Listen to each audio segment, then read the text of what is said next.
Well, we are going to introduce you in just a few seconds to C-SPAN StudentCam's grand prize winners. If you've been watching the program, you know that the StudentCam competition is for students in high school and middle school, and this year's theme was 2008 issues. And the grand prize winners are Nick Poss and Scott Mitchell, both students at Jenks High School. Their video, Leaving Religion at the Door, was the grand prize winner. And we're going to take a look at a couple of minutes of the video, and then we'll introduce you to Scott Mitchell and Nick Poss. American politics has evolved in that time span of 40 or 50 years, in which now religion has become a major focal point for elected officials and for candidates running for office. So that role has evolved and increased since the time period of the 1960s. Sadly, there are many Catholic politicians and many Catholic voters who leave their religion at the door. And that's not been good for this country. I'm a firm believer that religion and politics don't mix very well, and every time it does, we get into trouble. For example, as a Christian, I can express my view, but imposing it in our country, I think, is not the right thing to do. People in politics need the vote when it comes time for election, and so many times they'll pander to certain religious groups so that they will then come out and vote for them. But what's good and what's correct for one religious group isn't necessarily good or correct for another religious group. Governments have to deal with the nation as a whole, and to support or favor one particular faith over another one provides an opportunity for discrimination and potential abuse of power. I myself could not support any candidate who favored abortion. I don't think I could vote for Rudy Giuliani, and he almost certainly wouldn't be as bad on that issue as any of the Democratic candidates would be. I think John Edwards is probably even a less attractive candidate to the Catholic voter than Hillary Clinton. A guy like Mike Huckabee, who's a former Baptist pastor, obviously would represent the Christian faith. But again, the bigger question is, would he be the best president? You know, because a president represents all people.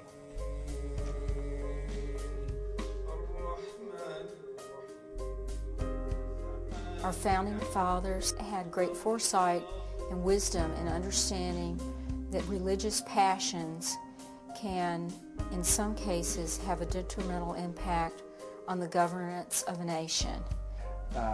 If you look at our documents, they're greatly influenced by the Ten Commandments and other Bible principles, but in no way did they want everyone, or did they assume everyone coming to this country would be Christian.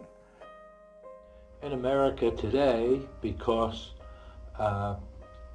most of the country is Christian, it's the predominant religion, therefore Christianity has a greater sway over politics. That's just a matter of numbers. As an influence, the evangelical movement definitely has a strong base in the United States at this time. In this country, Christianity has, I would say, the much bigger voice.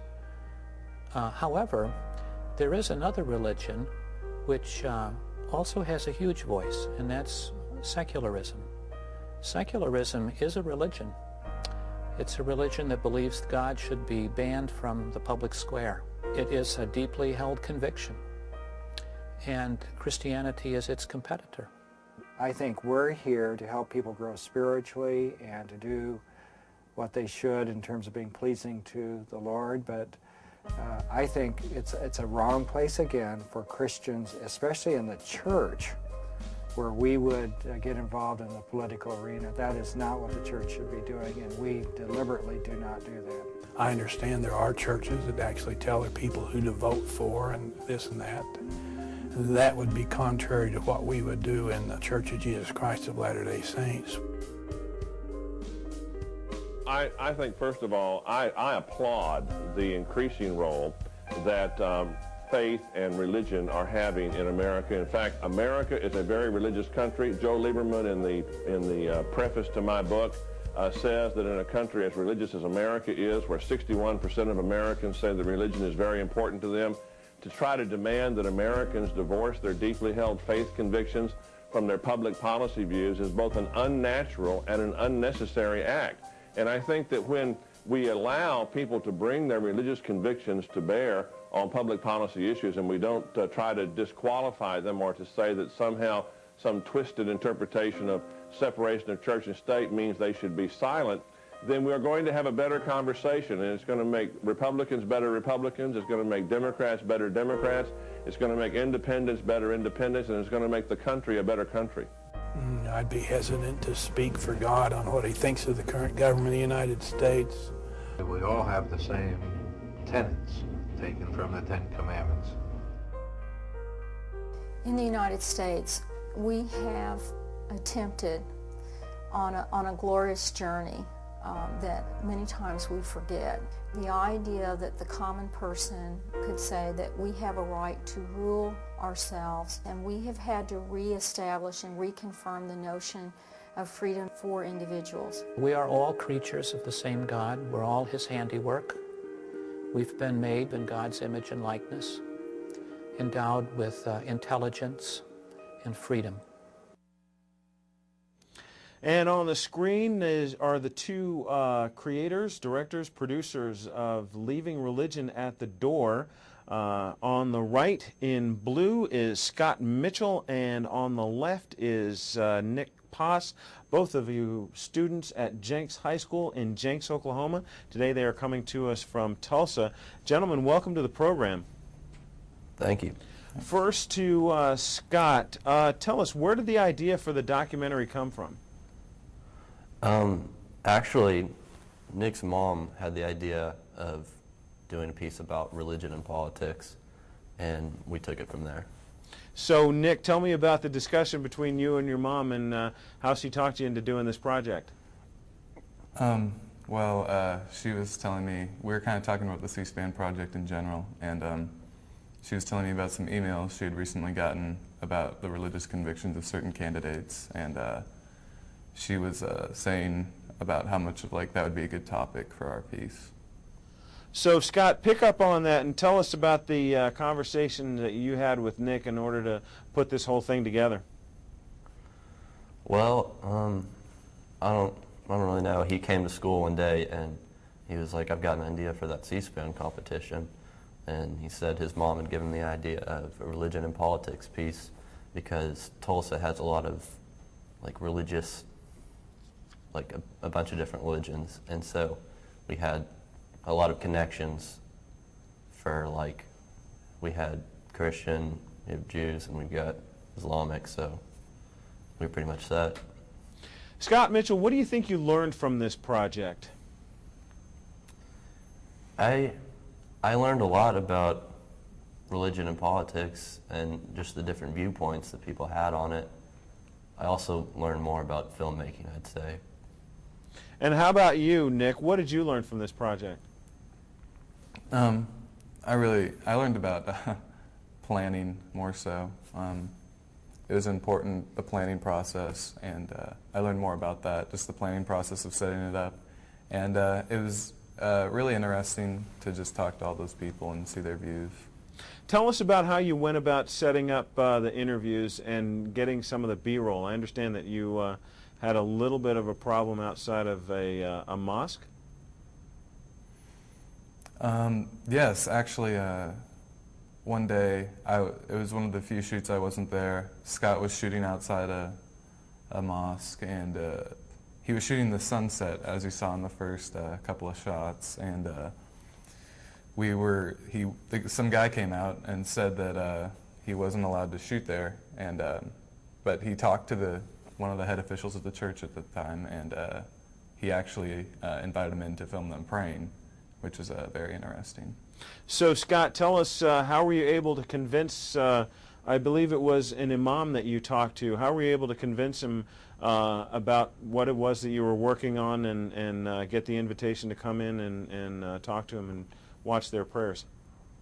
Well, I really don't even know. I was just standing there filming, and he came out there after someone else had told me I couldn't film, and he was real nice about it and said, he's like, you could even come in and film us praying. That's what we're about to do. So I took the opportunity, and I think it really helped out our piece. Give me an understanding, a sense of how you viewed their prayers as opposed to what you might see in the church that you attend. Well, I think they're a lot more devoted about it. Not that we don't pray a lot, but they actually have, like, a specific time that they pray, and like each day, and I don't know, I think they're really devoted about it. That impressed me. So, Nick Poss, explain to us how the whole project was put together and how you decided to send it into C-SPAN. The project was really put together. We decided on the topic from the outset. We got the interview set up, and once we had the interview set up, we put the music under it.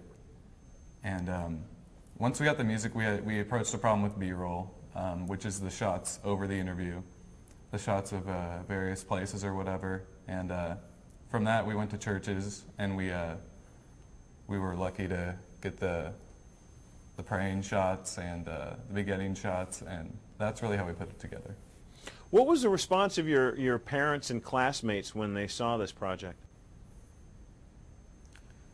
They were all, my parents were really proud, and we actually, whenever we called them first, me and Scott pretended like we were in trouble, and then we told them that we had won the C-SPAN competition.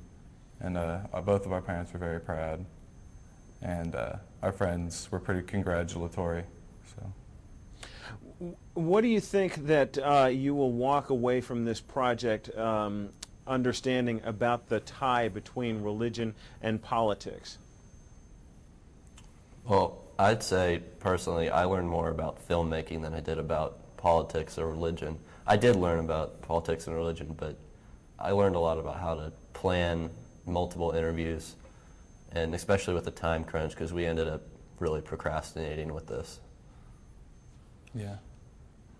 All right, we are talking with the StudentCam Grand Prize winners, Scott Mitchell and Nick Poss of Jenks High School in Jenks, Oklahoma, and we're going to open up the discussion, and the numbers on the screen, we're doing this a little bit differently. 202-737-0001 if you're 18 and under, and 202-737-0002 for all others. And joining us for the conversation with Scott Mitchell and Nick Poss is Sally Quinn of the Washington Post, and also the founder of On Faith. We're going to be talking to her a little bit more about On Faith in just a few seconds. But our first call comes from Wichita, Kansas, from someone who's 18 and under. Wichita? Yes. Hello. How are you guys doing this morning? I was watching the student cams here, and I'm 18. I'm a senior in high school, and I that's good. I'm all for students being into religion and politics, and that's good. That's a good thing for us to get to know, to be in politics. But one thing, I was watching this student cam here.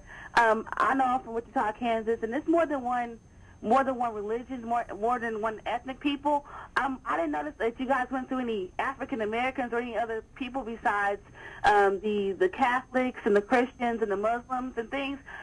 It would have been nice to see more ethnic people and their different views on religion and politics. How do they feel that's one thing, how they feel about that also.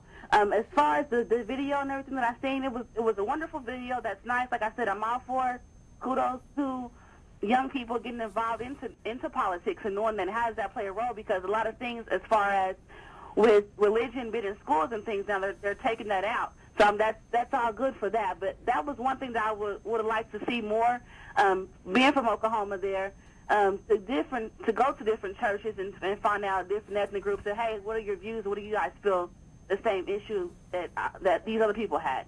Wichita, thanks for your call. Nick Poss, how did you decide which religious leaders that you would talk to?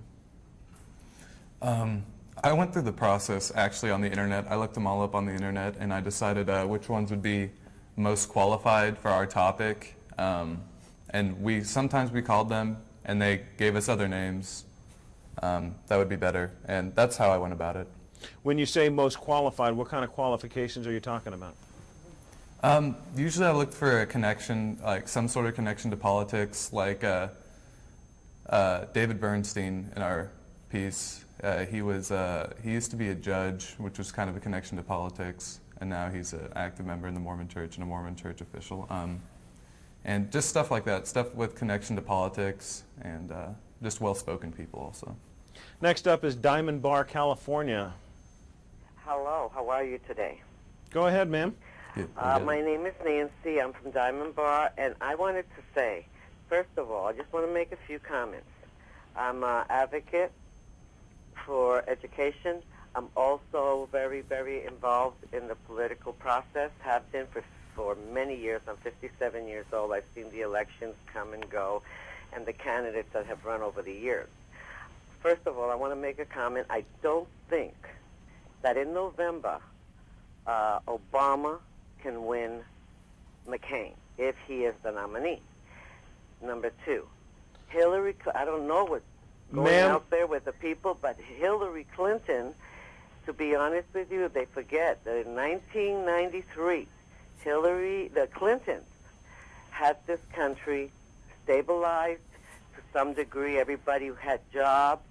Everybody had money to spend. We had 8 years of prosperity. Ma'am, we want to talk about religion and politics and the project by these two high school students. Did you have a comment about that or a question that you wanted to pose to these young men? I had called earlier and I had talked to someone there, and I did say that what my question was. But talking about religion, I think definitely it is a problem with the Obama campaign as far as religion is concerned, because he doesn't think that people should ask questions about the association that he's had with his church, right, and all the everything that's come out in the last several weeks. Thanks for your call, ma'am. Scott Mitchell, did you see anything over the last couple of days and weeks with regard to the Reverend Wright comments and his ties to Senator Obama? Was there anything that resonated with you with regard to this situation?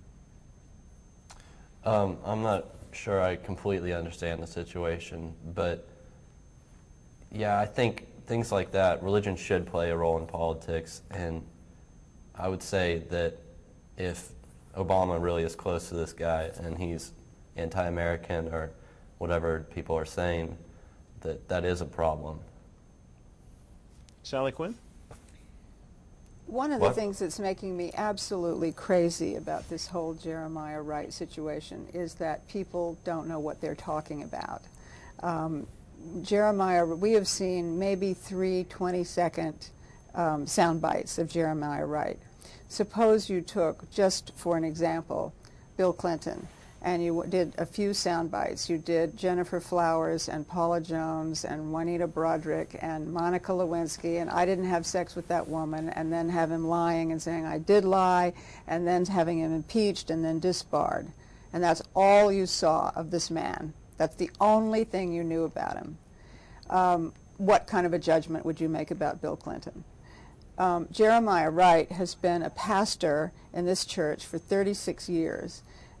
He has done an extraordinary job as a minister in ministering not only to the poor and the sick and the single mothers and prison ministry and AIDS ministry and health. He has done an extraordinary job. He's built a church from 80 people to 12,000 people, many of them white. He is a black liberation theologist.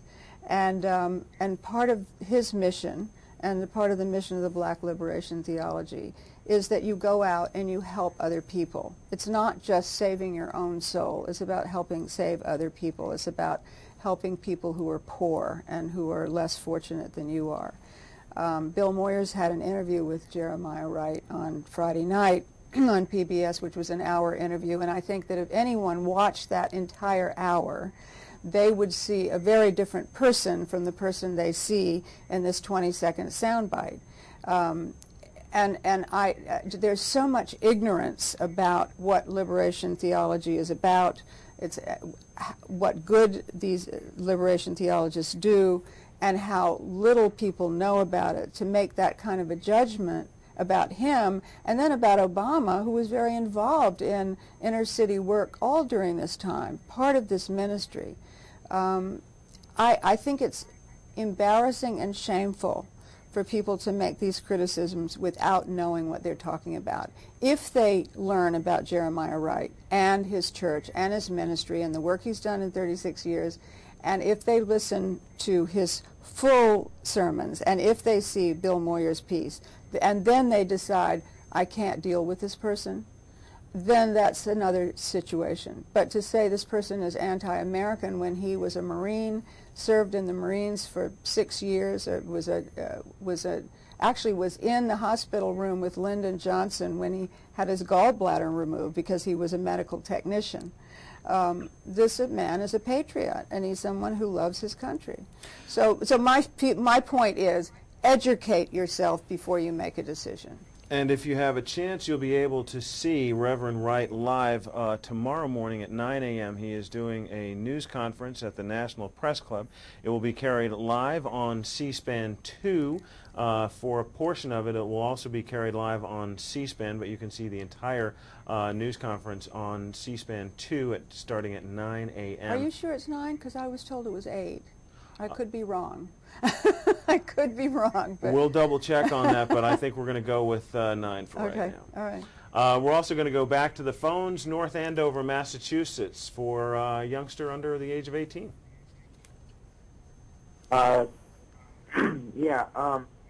What my feeling with religion is that it's one thing to look at the issue the candidate stands for and decide, and tie that with religious beliefs. My very liberal views of politics are deeply rooted in my religious beliefs, things like social justice.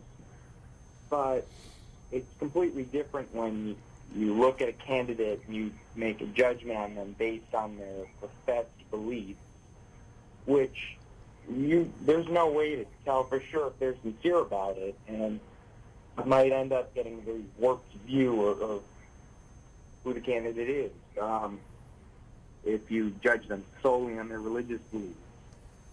Thanks for your call. Nick Poss, did your religious beliefs or non-beliefs, for that matter, come into play when you were putting this project together?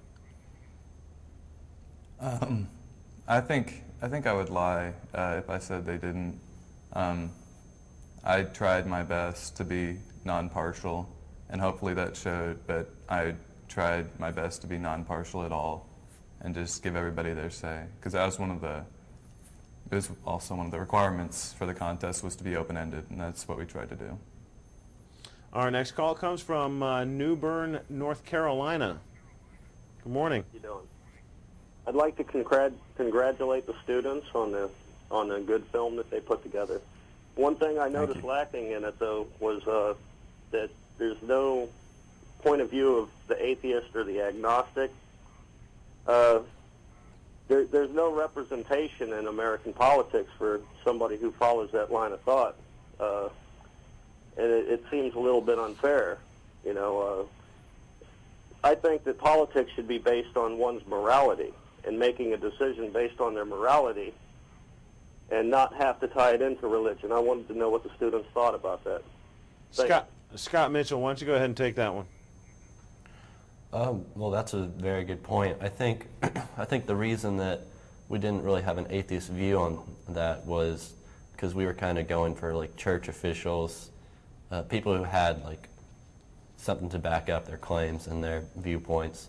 Not that atheists wouldn't have something to back them up. It's just we're not really familiar with a really like outstanding atheist, like someone who's a very important figure. No. Not that there aren't any, just saying we couldn't find one. We mentioned at the beginning of this segment, Sally Quinn, that you are the founder of On Faith. It's a website, and tell us a little bit more about it and how it sort of ties into all this. We have about 90 panelists, the most distinguished theologians, scholars, authors, of every possible faith you can imagine. I mean, we have Hindus and Buddhists and Muslims and Jews and Catholics and atheists and agnostics, and we pose a question to them once a week on whatever issue comes up. This week, actually, it's about Reverend Wright. Last week, it was about the Pope. What we also have guest voices, people who speak out on issues that they care about. The whole point of this, and I really would like to commend the boys for doing such an incredible job on this, and you know, they're going in the right direction. They obviously have worked very hard and done something interesting and important, because this is a really important topic. There is almost nothing that religion doesn't touch in our lives. In order to be an informed citizen, you have to know about religion. If you want to know about foreign policy, you have to know about religion. You have to, if you're interested in the Middle East, you have to understand about Judaism and Islam. You have to understand the difference between Sunnis and Shiites. If you're involved in the whole situation in China and Tibet, you have to understand about Buddhism and what the religious situation in China is. If you're interested in American politics, look what's happened. We've had a Muslim run. We've had Bloomberg, who's Jewish, who has been considered as a possibility. We have Obama, Hillary, McCain, all from different, and Mike Huckabee. Religion has played a huge issue in this campaign. And so what we do is a dialogue. It's like a big smorgasbord. We put it all out there and just say, okay, here's what it is. Here are all these different points of view. What do you think? And sometimes it ends up in a brawl. But what we do get, and the thing that's been most exciting for me, is having people learn about each other's faiths and learn about each other's religions. And almost in every case, the more people learn about the beliefs and faiths of others, the more they understand it, the more sympathetic they are to it. Because in the end, the basic tenets of most main religions come down to one thing, and it's Confucius who said the golden rule: do unto others what you would have others do unto you. And so when you come down to it, it's really about treating people the way you would like to be treated.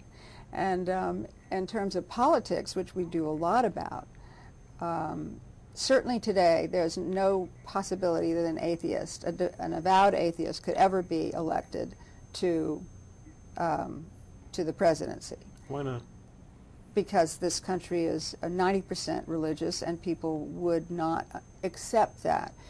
And I think, again, there's a lot out there about atheism. There are a lot of people who are writing books, like Christopher Hitchens and Sam Harris and Richard Dawkins, who are writing books about atheism that have made people actually question their own faith, which I think is a good thing, because, I mean, the real theologians will say these books by atheists are fantastic, because what they do is they make us really look at our faith, question our faith, and decide whether we still are faithful or not. But I think that people in this country are very prejudiced against those, because a lot of people don't understand that you can be a moral person without having a belief in God.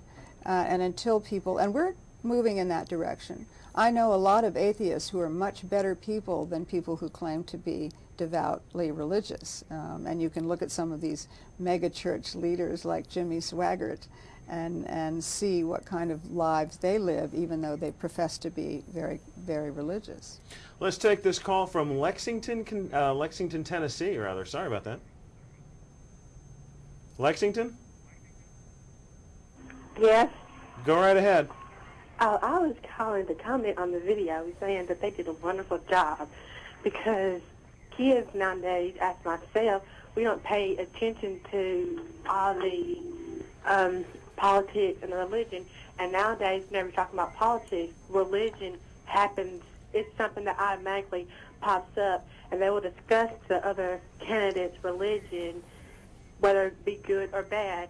So whatever you do nowadays, religion does tie into politics, and I think they did a wonderful job on their video. And the grand prize is $5,000, a $5,000 cash prize. What is it that you've got planned for that, Scott Mitchell? I'm not completely sure yet. I already bought an iPhone with my 500 of it, and the other 2,000, 300 of it's going to a ticket actually, and then I'm not sure about the other 1,700. You mean like a citation? Yes, a citation. And we'll leave it there. Just keep praying. Nick Poss, what are you going to do with your half of the $5,000? I'm going to spend it on musical equipment, instruments and recording gear and such. Next call is going to be from Montgomery, Alabama. Good morning and welcome to the Washington Journal. Yes, good morning. How are you? Go ahead, sir. Yes, my question is, we know USA is the greatest nation in the earth as an immigrant nation. And my question is about Obama. Everybody talking about Obama and the few months ago, if he's a Muslim. His name is Hussein Obama. Like Sean Hannity, everybody talking about their name. Right now they moved to the pastor. Okay, if Obama, he was a Muslim, if he cannot be qualified to be a president of the United States. But he's not a Muslim, sir. He's a member of the United Church of Christ. Yeah, that's good. But the first month before, like a few months ago, everybody thought Hussein Obama is a Muslim. If he was a Muslim, he cannot be qualified to be a president. Imagine if he was Muslim, or he get a root as a Muslim. He came from a family, Muslim family. Can he be a president? Well, let's pose that question to Nick Poss. Nick, knowing what you know now, based on the work that you did on this project, you think that we'll ever have a Muslim president in the United States? I don't know enough about politics to say whether we will, but I would definitely say that they are qualified. And Dr. Rana on our interview was one of the nicest ladies I've ever met, and I definitely think they're qualified. And they're very intelligent and kind people. What was it that you learned about the Muslim religion that you didn't know from that interview? I don't know if I necessarily didn't learn. Well, I mean, I learned about the hardships they go through, really. It surprised me, what she told me. And it kind of opened up my eyes to be more tolerant and just the people you may not know very well, or they may be different than you, but just tolerance, really. What year are you in school? We're both juniors. Both juniors. And nobody's putting away any of that money for college, huh? No. No. New Orleans, Louisiana. Go ahead. Good morning. I would like to congratulate Mr. Mitchell and Mr. Cost for the film that they made, and to say that you guys have shown that we high school students are still worthwhile and academically fine, and that we do not associate ourselves with that 10% that's not making the grades. And so congratulations on your film. My question to them is, did you all take a look at the biblical aspect of the Bible, stating that the pastors or our religious leaders are not or should be responsible for what they say, whether they lead us the right way or wrong way, in any of the information that you gather? Scott Mitchell, go ahead. Well, we didn't look into anything really ourselves. Our take on this this documentary was we were just going to interview people and we were going to let them do the speaking. So we personally didn't do much research except to come up with questions to ask these officials. So we didn't really take a look at biblical references of anything. But as your other question, I think they all said that they take full responsibility for what they said. The only person we interviewed that said that he would sway his his congregation to a particular candidate was Monsieur Gallas, and all the other ones said that they try to not even speak about that kind of stuff. Sally Quinn, let me pose the same question to you that I posed to the boys earlier. Do you see a day in the United States where we will have a president who is not either Catholic or Protestant, either a Jewish president or a Muslim president? Oh, absolutely. I mean, we're definitely headed in that direction. We had the first Muslim in Congress, Keith Ellison, who is very open about his religion. He's had some problems. I mean, at one point they had to carry some people out of, excuse me, out of the Congress for screaming and yelling and saying we're all going to hell because we have a Muslim. But I think, you know, this whole thing about Obama being a Muslim is so ridiculous. Everybody knows that he's a Christian. But I think a lot of people who are prejudiced against him or against Democrats are spreading the rumor that he is. And of course the main question you want to ask yourself is, so what? What if he is a Muslim? What's wrong with being a Muslim? I mean, the Muslim religion is an honorable religion. The basic tenets of Islam are kindness and generosity and charity. I mean, what we see, you know, there are over 1 billion Muslims in the world. They've just surpassed Catholics. And so the idea of saying all Muslims are terrorists, which is this idea that we have, is insane. You probably have maybe 150 or 200,000 Muslims out of 1 billion who are terrorists. You obviously have people in poor countries and less educated countries who are not as open-minded as they should be. But Islam is this huge religion with many, you know, there's no pope in Islam. There's no one main leader, so that you have all these different Muslim cultures all over the world that are completely different. And the idea of saying we couldn't have a Muslim is ridiculous. We will have a Muslim and we will have a Jew. Long Island, New York, go ahead. Yeah, my question goes to Sally because online with Muslims and stuff like that, what they do is they demonize people. And that's why the people have to talk about racism, because all they've been doing for all these years is demonize black people. And that's what's coming down to Obama and the Reverend Wright situation. They look at the demonize them, make them bad just because they're black. I think that that's completely wrong. In fact, there's a whole, the Keith Ellison, who is a Muslim in Congress, is black. And in fact, there's a second Muslim in Congress now who is black. I think that black people have never demonized Muslims that I know about in any kind, and I'm talking about black leaders demonizing Muslims. So I think you must be confused about that. Can you give me an example of what you're talking about? Actually, no, that caller has gone away. Disappeared. Okay. Has disappeared. We wanted to thank, we no longer have the signal from Oklahoma, but we do want to thank Scott Mitchell and Nick Poss from Jenks High School for participating. Oh, we do have the signal. There we go. Gentlemen, we want to thank you for being on. Before we let you go, are either one of you two 18, and would you be voting in the upcoming election? I won't be voting. Yeah, I won't be either. I won't be old enough. If you were going to be voting, would the candidate's religion be something that you would consider before going into the voting booth? Not for me. Not really. No. All right. Especially after this, no.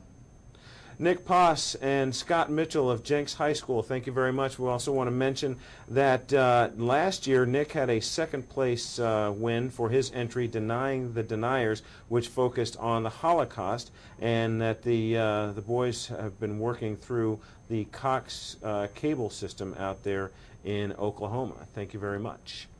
And also, if you want to see all of the winners, you can go to our StudentCam website. That is studentcam.org, and you can see all the different winners. We also want to tell you about Monday's show. Franklin Rusko of the Government Accountability Office is going to be here. He is the acting director, and he will be here to talk to us about the role of the Strategic Petroleum Oil Reserve in energy security. He testified last week on the role of the reserve in front of the House Select Committee on Energy Independence, and we'll also be talking with Adam Liptak of the New York Times about the U.S. justice system. We also want to thank Sally Quinn for being on the program, and we want to thank you all for watching it, and we'll see you again tomorrow morning at 7 a.m. Eastern right here on the Washington Journal.